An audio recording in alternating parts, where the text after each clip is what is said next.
Bismillahirrahmanirrahim. Assalamualaikum dan salam sejahtera.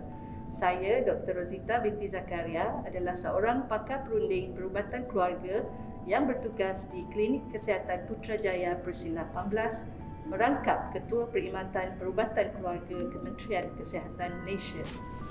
Tahniah saya ucapkan kepada anda kerana telah mendaftar dan memilih untuk mendapatkan suntikan vaksin COVID-19. Saya berharap anda berada dalam keadaan sihat sejahtera dan bersedia untuk disuntik.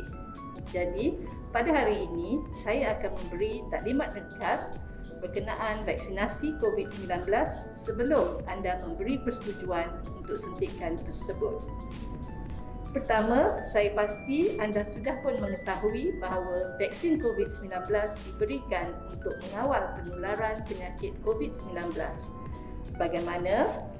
Apabila anda mendapat suntikan vaksin, badan anda akan menghasilkan antibodi. Antibodi ini akan menyebabkan peningkatan daya tahan badan untuk melawan penyakit. Jadi, jika virus itu menyerang anda, badan anda berupaya untuk melawan kuman tersebut. Ini dapat mengurangkan kebarangkalian anda mendapat jangkitan COVID-19. Namun, jika anda dijangkiti juga, insya-Allah ianya akan meminimalkan risiko mendapat penyakit COVID-19 yang teruk. Dengan kata lain, walaupun anda telah melengkapkan 2 dos suntikan vaksin, anda masih perlu menjaga SOP.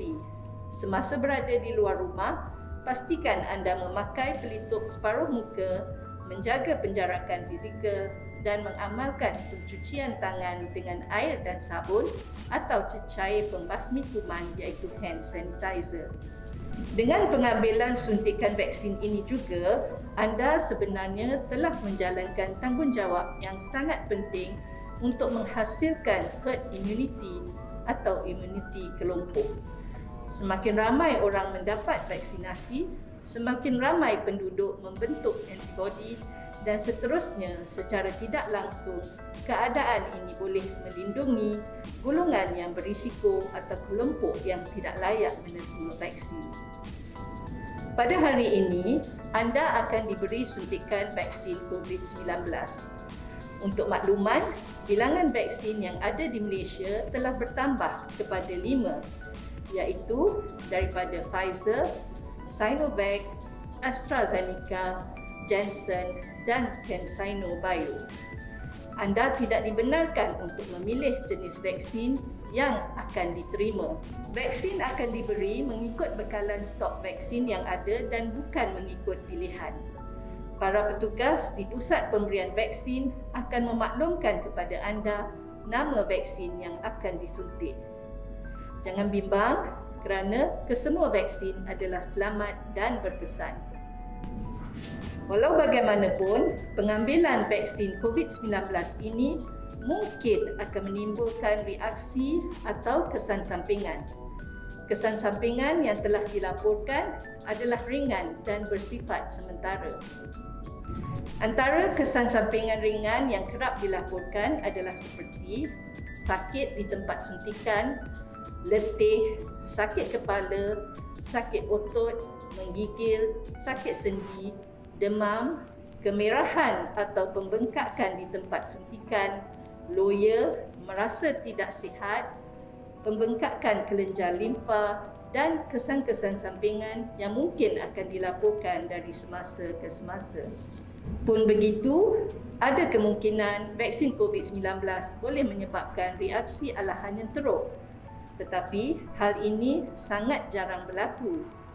Gejala alahan yang teruk biasanya berlaku dalam tempoh beberapa minit hingga 1 jam setelah menerima vaksin.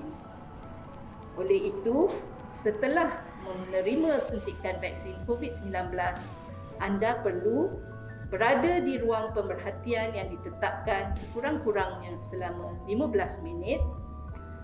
Anda juga mesti memaklumkan kepada petugas kesihatan ataupun mendapatkan rawatan segera sekiranya anda mengalami tanda-tanda berikut: kesukaran bernafas, pembengkakan muka, bibir atau tekak, denyutan jantung yang laju, ruam teruk timbul di seluruh badan, merasa pening dan lemah seluruh badan, atau apa-apa tanda lain.